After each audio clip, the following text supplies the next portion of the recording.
చెన్నైలో ఓ హత్య కేసు విచారణ చేస్తుంటే మరో హత్య బయటపడింది.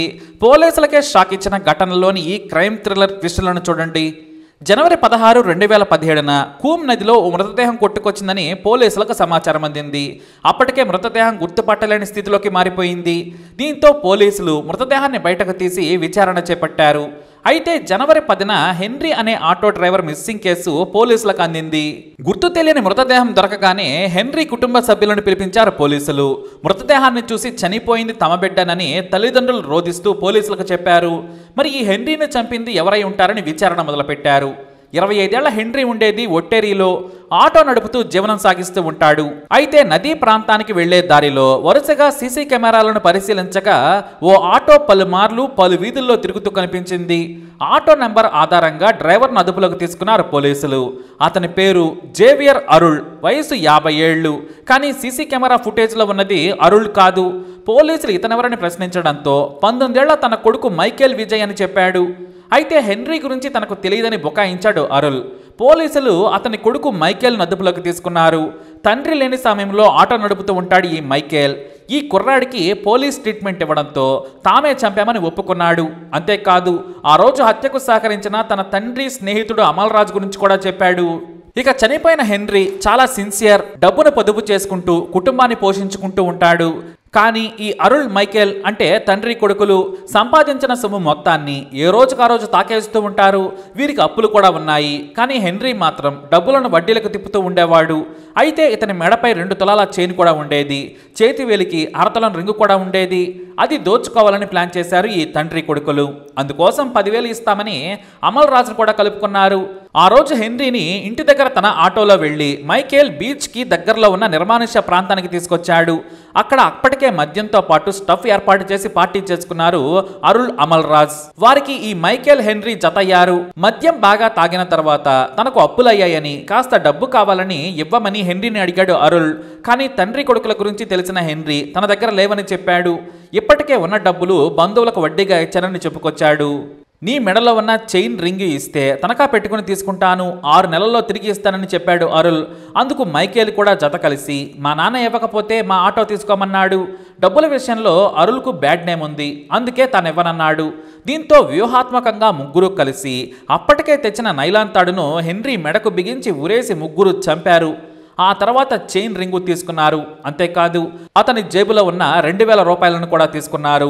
హెన్రీ మృతదేహాన్ని ఎక్కడ వేయాలని ఆలోచిస్తున్న క్రమంలో శీతల్ పక్కనలోని చెరువు గుర్తొచ్చింది. ఆ చెరువుతో వారికి ఎడతగని బంధం ఉంది. అందులో వేస్తే బురదలో చిక్కుకొని శవం పైకి తేలదన్నారు. ఆటోలో తీసుకెళ్లి హెన్రీ మృతదేహానికి టవల్లో రాయి కట్టి చెరువులోకి విసిరేశారు. ఈ లోపు హెన్రీ ఇంటికి రాకపోవడంతో అతని భార్య, కుటుంబ సభ్యులు పోలీసులకు ఫిర్యాదు చేశారు. పోలీసులు ఎంక్వైరీ చేస్తుండగానే 6 రోజుల తర్వాత నీటిని వదిలిపెట్టడంతో మృతదేహం కాలువలోకి కొట్టుకొచ్చింది. ఇలా మొత్తం ఆ మర్డర్ కేసు గురించి సినిమా కథలా మైకేల్ పోలీసులకు చెప్పాడు. మొత్తం టాలీ అయిపోయింది. అయితే చూస్తే 19 ఏళ్లే కానీ మాట తీరు చూసి పోలీసులు మరింత అనుమానించారు. అతని ఫోన్లోని కాల్ డేటాను పరిశీలించారు. అంతేకాదు ఫోన్ గ్యాలరీలో ఒక యువతితో శృంగారం చేసుకుంటూ దిగిన ఫోటోలు కూడా కనిపించాయి. ఆమె ఎవరని పోలీసులు ప్రశ్నిస్తే నా గర్ల్ ఫ్రెండ్ శబానా అన్నాడు. ఆమెను పెళ్లి చేసుకోబోతున్నానని కూడా చెప్పాడు. అతని గర్ల్ ఫ్రెండ్ నంబర్ తీసుకున్న పోలీసులు ఫోన్ చేస్తే స్విచ్ ఆఫ్ అని వచ్చింది. నీ గర్ల్ ఫ్రెండ్ అడ్రస్ చెప్పమని అడగ్గా నాకు తెలియదన్నాడు. ఆమె కేవలం చెన్నైలోనే ఒక పెద్ద షాపింగ్ మాల్లో పనిచేస్తుందని మాత్రమే తెలుసు, ఇల్లు తెలియదన్నాడు. దీంతో షాపింగ్ మాల్కు ఫోన్ చేశారు పోలీసులు. శబానాతో మాట్లాడాలని పోలీసులు కాల్ చేశారు. కానీ శబానా 2 నెలల నుంచి రావడం లేదు, చెప్పా పెట్టకుండా వెళ్లిపోయిందని చెప్పారు. ఇక డైరెక్ట్గా షాపింగ్ మాల్కి వెళ్లిపోయారు పోలీసులు. తోటి స్నేహితులను కూడా విచారించారు. మరింత అనుమానం పోలీసులకు రావడంతో మరోసారి ట్రీట్మెంట్ తప్పదని 4 తన్నగానే మరో ట్విస్ట్ ఇచ్చాడు ఈ మైకేల్. చూస్తే 19 ఏళ్లే కానీ హత్యల రికార్డు 2. అసలేం జరిగింది, ఎందుకు రెండో హత్య చేశామంటే కాదు అది మొదటి హత్యనని తన గురించి చెప్పుకుంటూ వచ్చాడు. మరి ఆ ముదురు ప్రేమేంటో చూద్దాం. శబానా ప్రతిరోజు తమ వీధి చివర ఆటో ఎక్కి సిటీ సెంటర్ దగ్గరలోని షాపింగ్ మాల్ దగ్గర ఆటో దిగేది. ఆమె ఓ హాస్టల్లో ఉంటూ పనిచేసుకుంటుంది. శబానా వయసు 22 ఏళ్లు. అయితే ప్రతిరోజు ఆటోలో వస్తున్న సమయంలో వీరి పరిచయం కాస్త ప్రేమకు దారితీసింది. ఆ తర్వాత ఇద్దరూ ఏడాది పాటు ప్రేమించుకున్నారు. వయసు తక్కువైనా పెళ్లి చేసుకుంటానని షబానాకు హామీ ఇచ్చాడు మైకేల్. తన ఇంటికి తీసుకెళ్లి తన వారికి కూడా గర్ల్ ఫ్రెండ్ పరిచయం చేశాడు. ప్రతి 2 రోజులకోసారి తన ఇంటికి తీసుకెళ్లి షబానాతో తన గదిలోనే గడిపేవాడు. ఇలా ఏడాది తిరిగేసరికి ఆమె గర్భవతి అయింది. ప్రెగ్నెన్సీ వచ్చాక తనను పెళ్లి చేసుకోమని నిలదీసింది షబానా. కానీ కాస్త సమయం కావాలని అడిగాడు. అంతేకాదు అబార్షన్ చేయించుకోవాలని ఒత్తిడి చేశాడు. అందుకు షబానా ఒప్పుకోలేదు. చివరకు ఓ రోజున పార్టీ పేరుతో ఎప్పటి మాదిరిగానే సిటీ అవుట్స్కట్స్కి తీసుకెళ్లాడు. అక్కడ దారిలో ఐస్ క్రీమ్ కొనిపెట్టి తిప్పాడు. రాత్రి సమయం అవ్వగానే తన క్రైమ్ పార్ట్నర్ అమల్ రాజును పిలిచాడు. అతనేమో తన బైక్ వేసుకుని వచ్చాడు. నిర్మానుష్య ప్రాంతంలో ఆటోతో వెయిట్ చేస్తున్న మైకేల్ దగ్గరకు వచ్చేశాడు అమల్ రాజ్. ఇద్దరూ కలిసి ఆమెను బలవంతంగా చెట్ల పక్కన ఉన్న పొదల్లోకి తీసుకెళ్లి హత్య చేసేశారు. ఆ తర్వాత సేమ్ హెన్రీని వేసిన చెరువులోనే పడేశారు. అయితే షబానా చున్నీకి బలమైన రాళ్లు కట్టి బురదలోకి దిగి ఆమె మృతదేహాన్ని వేశారు. ఆ తర్వాత బరువైన బండరాళ్లు మీద కూడా వేశారు. దీంతో మృతదేహం పైకి రాలేదు.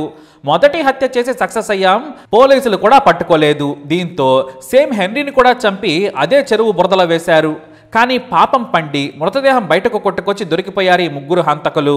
మరోవైపు తమ కూతురు కనిపించడం లేదని షబానా తల్లిదండ్రులు ఆందోళన చెందిన ఆమె వస్తుందిలే అని పోలీసులకు ఫిర్యాదు చేయలేదు.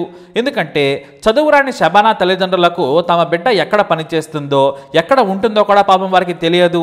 దీంతో ఆ కేసులో దొరకకుండా తప్పించుకున్నారు ఈ ముగ్గురు హంతకులు. అందుకే హెన్రీని చంపిన పెద్దగా పోలీసులు పట్టుకోలేరులే అనేది వారి ధీమా.